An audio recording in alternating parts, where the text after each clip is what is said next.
যানবাহন চালকদের সচেতন করতে মহিলা মহাবিদ্যালয়ের ছাত্রীরা আজ শহর আগরতলার রাস্তায় সচেতনতামূলক লিফলেট বিলি করেছেন।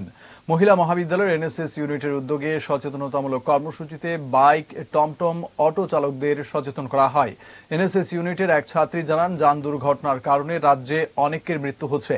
মূলত বাইক চালকরা হেলমেট না দেওয়া, অতিরিক্ত গতিতে গাড়ি চালানো ও অসাবধানতার কারণেই এই দুর্ঘটনা হচ্ছে। এই বিষয়গুলিতে সচেতন করতে প্রয়াস নেওয়া হয়েছে বলে তারা জানিয়েছেন।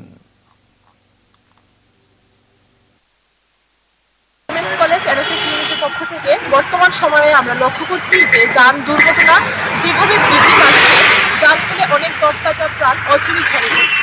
যার কারণ হিসেবে আমরা লক্ষ্য করছি যে সিট বেল্ট না বাঁধা, হেলমেট না পরা, ট্রাফিক সিগন্যালকে মান্যতা না দেওয়া এবং দ্রুত বাইক চালানো। সেই জন্য যেহেতু এটা